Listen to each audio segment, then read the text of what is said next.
Hello everyone. So today, guys, we're going to be talking about chapter 9. We're going to cover the structure of DNA. We'll talk about the DNA, and then we'll see how DNA is packed into our cell. We're also going to talk about DNA replication, and after that, we're going to see some techniques that are actually used to play around with DNA on how DNA can be modified. Okay. So the first thing that we're going to cover today is the structure of DNA. So guys, the DNA, the name itself, it's the abbreviation for deoxy ribonucleic acid. So D, N, and A. Now, it contains a genetic code of life. What does that mean? You will see that DNA has some information, guys, which is important for production of proteins in our cells, and those proteins are responsible for doing things in our body, like driving a chemical reaction or giving us a phenotype. So what you can see here, guys, is this is the piece of DNA. This is double-stranded. As you can see, there's one strand or one ribbon on top, and then there's another ribbon. So these are two strands, and then they're connected by hydrogen bonds. We will talk about that in a moment. So guys, you can see this is like the zoomed in version of the DNA strand itself. So this is the one strand, this is the second strand, and what you can see is that one strand is actually connected to another strand with the help of these hydrogen bonds that you can see here. So guys, in our next slide you will see some more detail. So what our DNA is basically made up of is nucleotides. So if I go back to the structure, guys, this whole thing that you see here, let me get my pen. So this whole thing that you see here, this is a nucleotide. Okay. This is the nucleotide.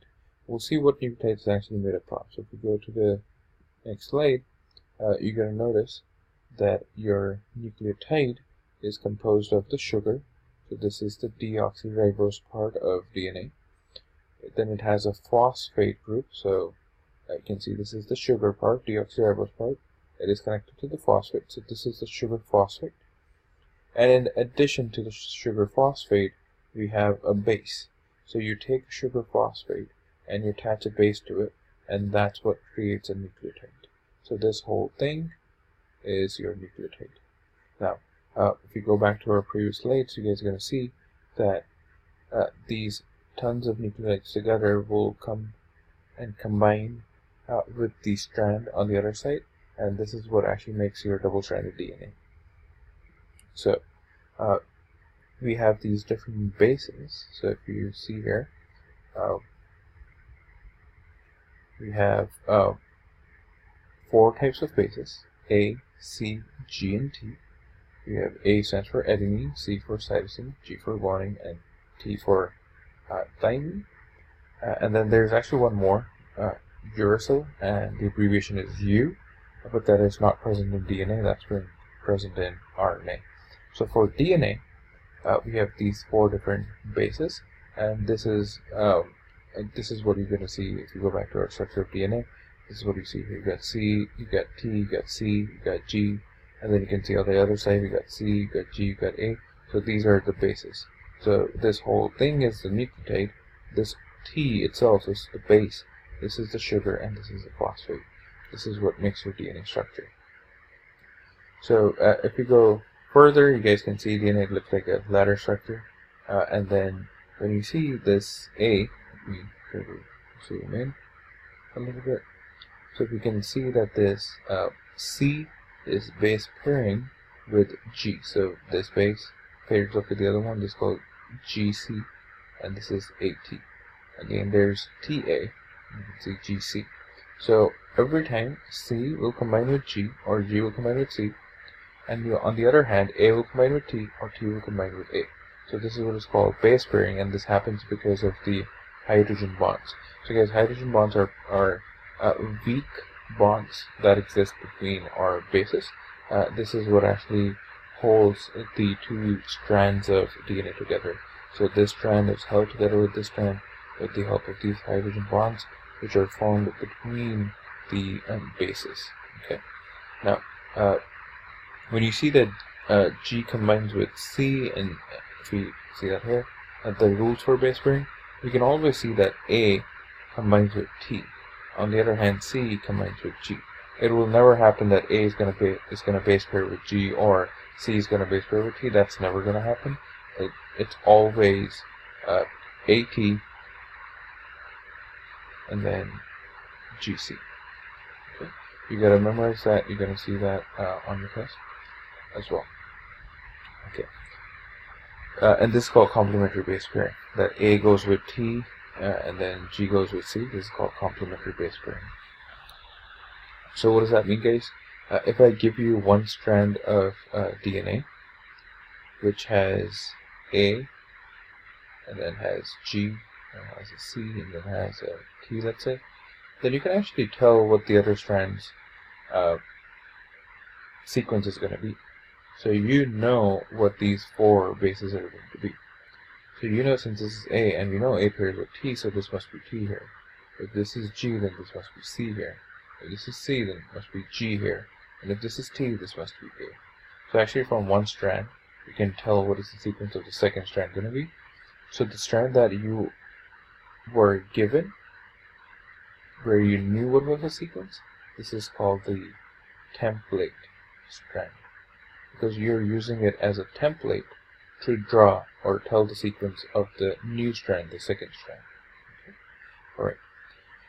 So you're going to see how this is very useful when it comes to DNA replication. Okay. Now, what is the significance of having a particular nucleotide or a particular sequence?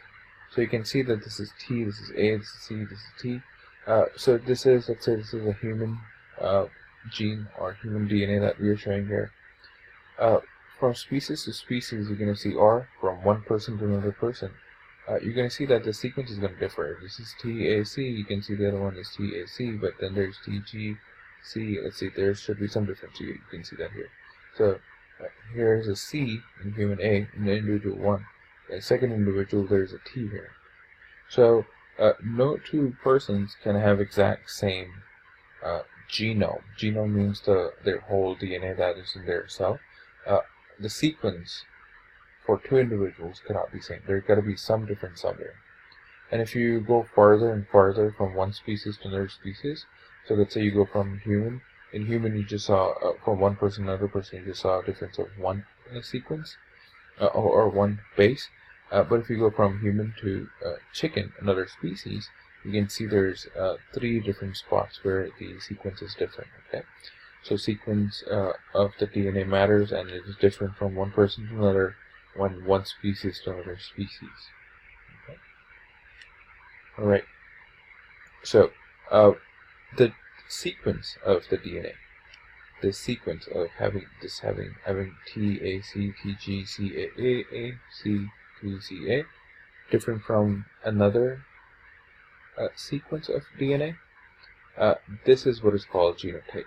So what we'll say here is that if one person, or even not just one person, if you have one gene, if you guys remember that from chapter 7, when we were saying that if you have 2 chromosomes, and let's say this is for the green seed color, and we show that with a capital G, and then on the other hand we want to show a yellow color pigment on a seed for, let's say we're talking about pea plant, and let's say this is small g. So you got capital G, small g. You could take many more examples. This could have been capital A, small a. So any of these examples. What is the actual difference? The actual difference is that capital G has a different sequence. Small g has a different sequence. Capital A has a different sequence than small a, and that's why we write them differently. So this is what genotype is. The actual sequence of the DNA is different. Okay? So again, and then this translates, of course, into a phenotype. So if you have a specific genotype, let's say capital G, and this gives me green color, then this green color is the phenotype. And let's say this here gives me yellow color, this is a phenotype. So this right here is phenotype. So phenotype is what you actually see, the physical property, whereas genotype is the actual sequence. So the main difference between having these two different colors is actually the difference in the genotype, the difference in the sequence of the DNA, which is causing different physical property. So genotype leads to phenotype. Okay? So phenotype, you can say phenotype is a result of genotype. Right.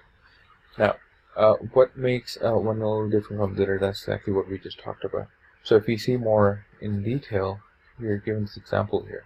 Let's say this is one sequence. This is one chromosome, which has a DNA on it. I mean, it has a gene on it, and the part of that gene is this sequence. Okay? So what we are saying here is that this is a sequence AGG-CTT-AGA, and this is responsible for giving you a baby blue pigment for feathers. So in a bird, a feather color is decided by a gene, and we are showing you the part of that gene. So just a small fraction of that gene, because genes are pretty big, they're large in size. I mean, it's a long sequence. We're just showing you part of it. And then you can see that this is the another version.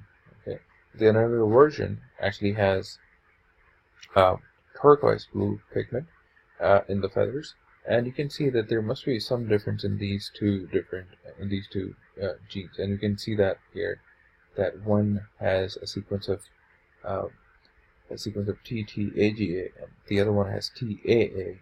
So you can see, having a small difference in only one nucleotide or one base pair, there is a difference in having a pigment color. A feather can be baby blue if it's capital T here. I mean, if it's a T here, and if an A shows up, then instead of baby blue color, you're going to have a turquoise blue color in the feather. So you can see how this is genotype, having a different sequence. This is genotype, and the result, the physical property, this is the phenotype.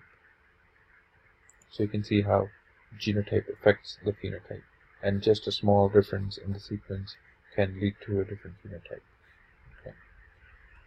Alright, so now guys, we're going to talk about the chromosome structure. We're going to see how DNA is actually packed inside the cell, because you can imagine that the DNA, the actual DNA sequence, is very, very, very long in all cells. Like in a human cell, the DNA is going to be very, very long if it's not packed, but it is packed together, and it's very compact. It's folded into a very compact structure, which is called chromosome. Okay, so we're going to learn how that DNA is actually folded into a chromosome. So guys, there's no difference between chromosome and DNA. The DNA is the thread. So if you have an open thread, this is my DNA. So double-stranded DNA. I'm just showing you one strand here, for just keeping it simple. But then I can take this DNA and then start folding it into a very compact structure, and that compact structure is what the chromosome is. Okay. So if we want to define, we're going to see these words. We're going to get to our next slide, and you're going to notice these words, nucleosome, chromatin fibers, and we'll talk more about that. Alright, so to begin with, guys, what we see here is the folding of chromosome. So on the very bottom, we are showing you the chromosome, and on the top, you're actually seeing an open thread, which is the DNA. So you have your DNA, which is then compacted, it's folded into these structures, and then it's coiled, and after it's coiled, at the end you can see it leads you to this very compact structure called chromosome. So chromosome is nothing but a DNA which has been folded and coiled together into the compact structure, okay, so that it's easy to move around the actual DNA. Okay, so this is again your DNA. The very first structure that you get from packing is called nucleosome. Yes, this is an important slide, so make sure you can see some questions on your test from here. So this is your DNA, and then the DNA is folded next to the histone proteins. So these circular, the spherical balls that you're seeing here, of course that's not the shape of the protein, it's just the cartoons. This is a histone protein, and histone protein is used to wrap around the DNA. This whole structure is called nucleosome. So nucleosome, the word has the word nucleic acid, so DNA, and some means body. So this is a DNA body, but it actually contains a protein inside, and protein is required for holding the DNA together. Okay, and even this outside yellow protein, that's also a linker protein. It's also a histone protein. The next thing is what happens. So the whole DNA has been packed into these structures, and after that packing, you can see the beads on a string DNA structure, and then the nucleosomes are the beads, and then the adjoining length of this piece here is of course DNA. And then you got your DNA more folded. After that, you have your nucleosomes, and those nucleosomes they're coiled into these structures. And this thing right here, this more coiled structure, this is called the chromatin fiber. So nucleosome was just this piece. If more of these together are coiled together, you make this fiber-like structure called chromatin fiber. The chromatin fiber then further loops, and then again you're compacting it more and more, and the final thing that you get is the chromosome. Okay. So this whole compacted structure is chromosome. So this is how a free DNA like this has been coiled and compacted into this chromosome structure. Okay. Alright, so you should be aware of that, the folding and the definitions of nucleosome, chromatin fiber, and so on. Alright, so after this case, now we're going to talk about DNA replication. What does DNA replication mean? So guys, let's say you have a double-stranded DNA. I'm not showing you the coil structure. I'm just showing you the ladder structure, the two strands, how they're connected to each other. Now, what we want to achieve is that we want to duplicate this chromosome. So what we want is, we want our strands, two strands, to come apart and act as template strands and produce new. To act as the template strands, so this is your old DNA. This is the old DNA, and both of these are gonna be then duplicated into a new strand, and this first old strand is gonna act as a template and will be used to create a new strand. So you can see how a new double-stranded DNA has been created, and same thing is going to happen on this side. It's also going to produce a new, so some proteins in our cells like polymerase, they're responsible for doing this. So they are the one who are responsible for making the new strand from the old strand. Okay, so this is the old strand, and this is the new strand. This is also the new strand. So you're going to see how on an actual figure how it works.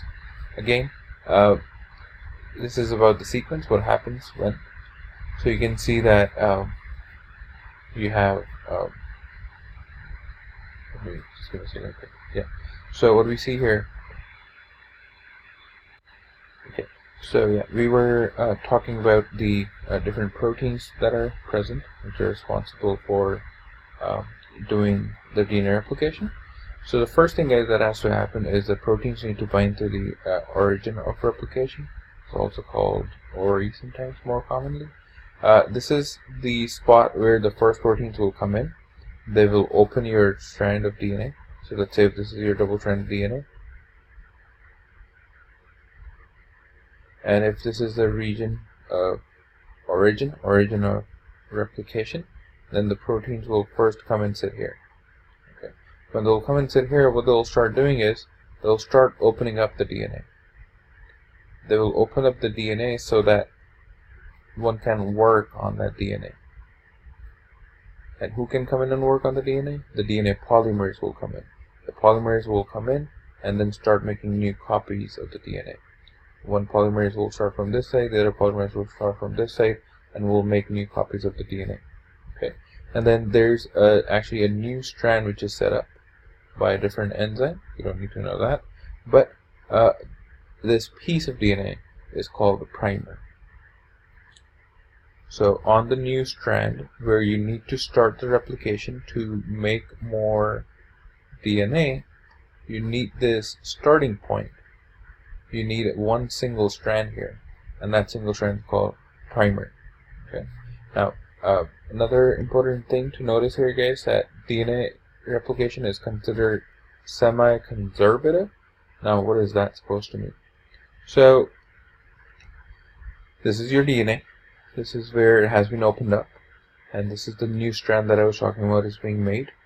So this is the old strand, and then the new strand is being formed, and same is true here. This is the blue one is the old DNA, template DNA, and this new pink red DNA is the new strand that is being created.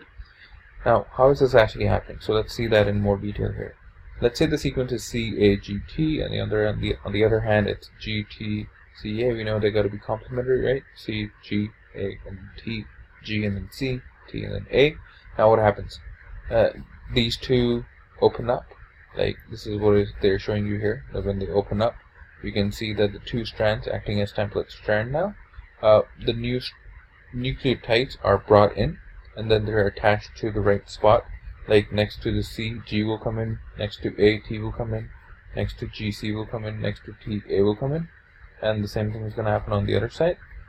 And then these strands, you can see these pieces will then be connected together with a different enzyme, and then you can see a new strand has been formed. Okay, so now you can see this is your old DNA, this is the new DNA, this is the old DNA, this is the new DNA. Okay. So you can see that half of the DNA, this is your new strand, right? The half of the DNA is old, half of it is new. That's why it's called semi-conservative. It is the half of the DNA is still the same as the parent DNA. This is the parent DNA. So that's why it's called semi-conservative. So in this new DNA, 50% is old, 50% is new. Okay. Let's continue now to some techniques, guys, that are actually used. This is called PCR, a very important technique used in lab a lot these days. What happens here is the fundamental DNA replication, which is happening naturally in our cell. It is used in labs to create more DNA. So it's an artificial DNA replication. It's not happening inside the cell. It's happening in the test tube. In the test tube, you're going to put all the raw material and all the enzymes that are required for DNA replication, and we're going to use this technique to produce more DNA. If you already have one piece of DNA and you want to replicate it to millions and billions of DNA. So PCR is the actual technique name. It's called polymerase chain reaction. So what happens here is very small amount of DNA is required to begin with. It relies on heat on some proteins, and it causes DNA to unwind, and then DNA replication happens, and after that you get more copies of DNA. So let's see that here. So let's see what's actually going on. So this is your test tube where you put your, from the cell you extracted some DNA. This is your original DNA sequence. Of course the primer is required still, because again a single strand DNA, guys, can never be replicated into a new strand. You need a starting point. So that's called primer again. So a new DNA is then built from there, and then you can see that DNA then goes into your next step. This right here, guys, you can see is double-stranded DNA, and then using the heat. So you can see the very first step. The very first step is that the heat separates the double strand of the original DNA into single strand. So this is your DNA. So they're showing you that these two are connected to each other. This is your DNA. So this is double-stranded. Then heat is applied. When heat is applied, guys, remember that the hydrogen bonds were actually very weak between them. These hydrogen bonds are easy to break. So when you apply heat, these break. The two strands are separated. Now, a primer is added. The DNA polymerase enzyme is added, which is responsible for producing the new copies of the DNA. So this is in the first cycle. So multiple cycles happen in PCR. This is just the first cycle. You took the DNA, heat it, and then that separates the two DNA. It's also called melting, because you melted the hydrogen bond. And then a primer is added, polymerase is added, it makes a new copy. So you got your new DNA. Okay, then you got the same thing happen here, and you got your double-stranded DNA back. Now, what will happen again? You're going to do the same thing again in the second cycle, but instead of starting with one piece of DNA, now you're starting with 2 pieces of DNA. So you see how you have increased the amount of DNA that you have? So you're going to do the same thing here. Apply heat, 2 strands separate out, again add the primer, again add the DNA polymerase, and then you have more new strands. So now you can see you went from 1 to 2, and from 2 you went to 4. So you can see how this is an exponential growth. From 1 went to 2 went to 4. Now let's see what's going to happen to these 4. All of these will be heated again, primer will be added, polymerase enzyme will be added, and now you can see how many copies you made. You made 1, 2, 3, 4, 5, 6, 7, and 8. So you see you had 1 DNA pieces, then you got 2, then you got 4, then you got 8, next time you'll have 16, then you have 32. So this is an exponential growth. So you're gonna, at the end, you have tons of DNA that you have produced from very small amount of DNA. So that's why this is called an amplification process. Okay. Alright. Now, when the DNA is getting replicated, so I'm talking about the natural replication that happens in our cell all the time. When a cell has to divide, it has to double its DNA, and that's when DNA replication happens, guys. Now, when DNA replication is happening, when one strand is replicated into a new strand, let's say you were making this strand. This is the old strand, so this was A, G, T, C, then G again. It's making a new strand, right? A new strand with the help of the enzyme polymerase. You add T here, you remember, A and then T. Next to G should be C. Next to T should be A. But let's say, just by mistake, it added a C. We know we should have added an A, but somebody added an incorrect base. So cell has to fix this. Who fixes that? The DNA polymerase itself. The one who did the mistake of adding the wrong base here can actually do the proofreading. It can do the DNA repair. So what's going to happen is it's going to come back. It's going to remove this C. So it's going to remove that C. And sorry, where's that? So it's going to remove that C. What it's going to do instead is going to come in and put an A.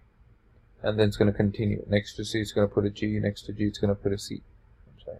It's going to put a C. So the DNA polymerase itself can do this repair. Again, mistakes do happen after thousands of DNA is replicated. So after 1,000 new bases have been added, then maybe there will be one mistake, and then it will be edited and fixed. And that process is called proofreading, and the whole process is called DNA repair. Okay, all right. Then, even after that, if for some reason the DNA proofreading did not happen correctly, or because of the other environmental reasons, like X-rays or UV rays or some chemicals, could be responsible for messing up the DNA sequence. And messing up DNA sequence is called mutation. So when you have a change in your sequence, it's called mutation.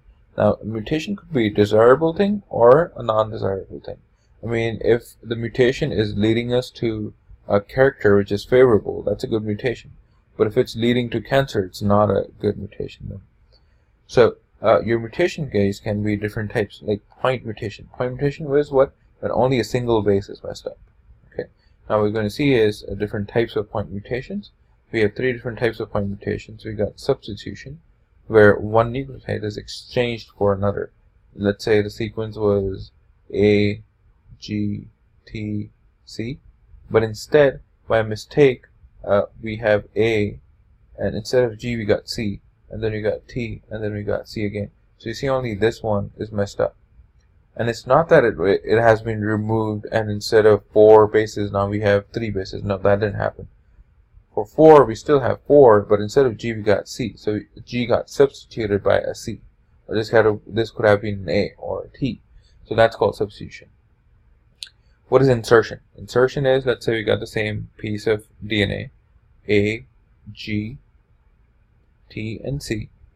In insertion, you have added a new nucleotide. So A, G, and maybe here you added A by mistake. And then you again have T, again you have C. So a new nucleotide or base has been added, and that's called insertion.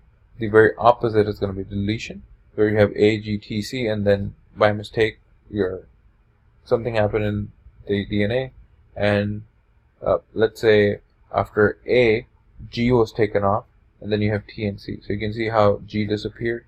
So this is deletion when something is removed. If something is added, this is insertion mutation. If there's a substitution, instead of G, C got added, this is substitution. So these are different mutations that can happen in our DNA.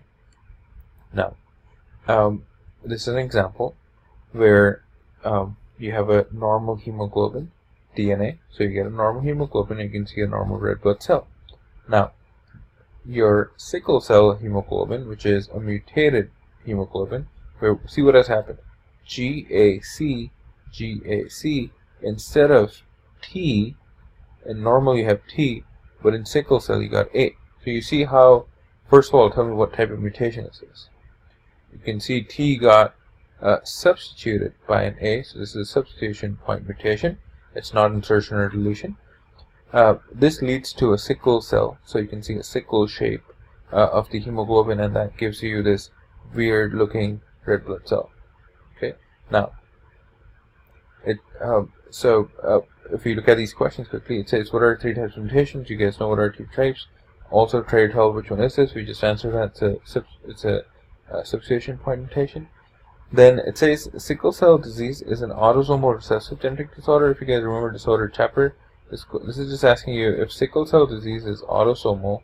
Autosomal means it's not sex-linked, but the other 22 chromosomes are responsible for it. And it's a recessive genetic disorder. Recessive means, let's say if sickle cell is small s and small s, the disease is only going to appear if it's small s and small s. If somebody has capital S and then small s, this person is a carrier, but this person is not going to show you sickle cell anemia. This person, the homozygous one, is the one who's actually going to get this this trouble of having a wrong hemoglobin. This person, capital S, small s, should be good. This is normal. But this person, of course, is a carrier because, so it's phenotypically he is normal, he or she is normal, but it's a carrier because it has a small s gene, which is sickle cell anemia. Okay, so the question here is asking you, how many hemoglobin alleles do people with sickle cell disease have? So they're asking you how many out of 2. We know both the 2 have to be small s for it to be show up as a disease. So whenever we have recessive disorder, you gotta have homozygous for the disorder to show up. Alright. Now guys, I think this is our last topic on this chapter. So this is a technique, guys. This is actually used. It's a very useful technique, which is used for editing the DNA. Now this is again done in the lab, okay? So this is not happening inside us naturally. Now, bacteria use this system, but we are adapting that system in a lab so that we can modify our DNA if we want. So, first of all, let's see what this system actually is. So, CRISPR Cas9 system. So, CRISPR is clustered, regularly interspaced, short palindromic repeats. So, this is a section in DNA in your sequence which has the same sequence and it repeats itself. So it's going to be this piece DNA, it's going to be the same as, maybe it's going to repeat itself later on in the sequence. So this part is similar to this part, and it's palindromic, means if this reads ATGC, then this one is going to read ATGC from this side. Okay. Or you can say if this is ATGC, if this is A, then this is going to be T, this is going to be A, this is G is going to be C, this is C is going to be G. If you read from this side, it's going to be, if this is A, it's going to be T. If this is T, it's going to be A. If this is G, it's going to be C. If this is C, it's going to be G. So you can see if you read from this side or from this side, it reads the same. Or this could actually also mean this thing. Let's say you got a sequence A, T, G, C. Then the other strand from this side is going to read A, T, G, C. This is more common. Okay, this is called palindromic sequence. If you read it from this side, it reads the same. If you read from this side, on the other strand, it reads the same. Okay. All right. So again, this is a defense system which naturally occurs in bacteria. It's not in us, but we adapted that system. So let's see what's actually happening here. So guys, I'll show you the actual big picture first, and then we'll come back to this detail. So guys, what is happening here is that this is the actual big piece of DNA, and let's say we want to get rid of this piece inside. So this is the piece of the DNA that we want to get rid of. Now, how will you tell your cell to get rid of this piece of DNA? For this, Cas9 system is used. What is Cas9? This Cas9, guys, this blue thing is a protein which inside has a guided RNA. Now, this is the sequence, guys, which is the repeating sequence. This is the CRISPR sequence. So you can see the system, it's made up of the guided RNA and then the protein itself. So what is happening, guys, here? The guided RNA is called guided because it's going to guide the Cas9 protein to come and stick to this piece of DNA so that Cas9 protein know where to bind. Cas9 does not go and bind somewhere else. It does not go on the other side and bind there. It specifically comes here and binds to this region of DNA because of the guided RNA. So guided RNA is like the eyes for Cas9 protein. It tells it where to go. So what happens then next, guys, is your RNA binds to the sequence because it's complementary to the sequence. So let's say if the sequence was just say ATGC, then the sequence here, if this is RNA, first thing, if this is A, this must be T. If this is T, now you're going to say A, but actually, guys, in case of RNA, RNA does not have A. Instead of A, we have U in the case of RNA. So U stands for uracil. It's a different base. So RNA does not have A, it has U instead. So if this is, let me just zoom this a little more. Oops, sorry. So guys, if this is ATGC, then the sequence here must be T, and for T there should be an A. Again, there's not going to be an A, there's going to be a U instead. If this is G, then this must be C. If this is C, this must be G. So this is the sequence, complementary sequence that RNA is carrying. Because it has the sequence, it's going to go and stick to this DNA. So you can see this green DNA opened up. You can see that here it opened up. And then the guided RNA inserted itself in. And that tells this Cas9 protein to make a cut. So that's why you can see the scissor. And it cuts both the strands of the DNA so that it can be detached. So what happens in the next step, guys? This piece has detached, this piece has detached, and this is that gene, or this is the part of the gene that we want to trash. And then it's taken off. And then the rest of the DNA, so this section, is then attached to this section. And you can see we got this DNA minus this central part that we didn't want it. So guys, this technique, a simple technique, but it can do this amazing thing for us. If we can pick the gRNA that we want, and we can use that as a device to send our Cas9 protein to remove some portion of a gene. Now, why do we want to remove some portion of a gene? We're going to see that in our next slide. Okay. Let me just quickly go back and see the actual zoomed in versions for these this editing method. So guys, again, just to summarize, this is your Cas9 protein, which has the gRNA. It can go and bind to the other DNA. It brings in the Cas9, and Cas9 makes the cut on both the strands, and then this central piece isn't removed, and the Cas9 protein is as it is. Nothing happened to the Cas9 protein. Okay, now where is this used? So guys, these are our last two slides. You're going to see where is the Cas9 and let me see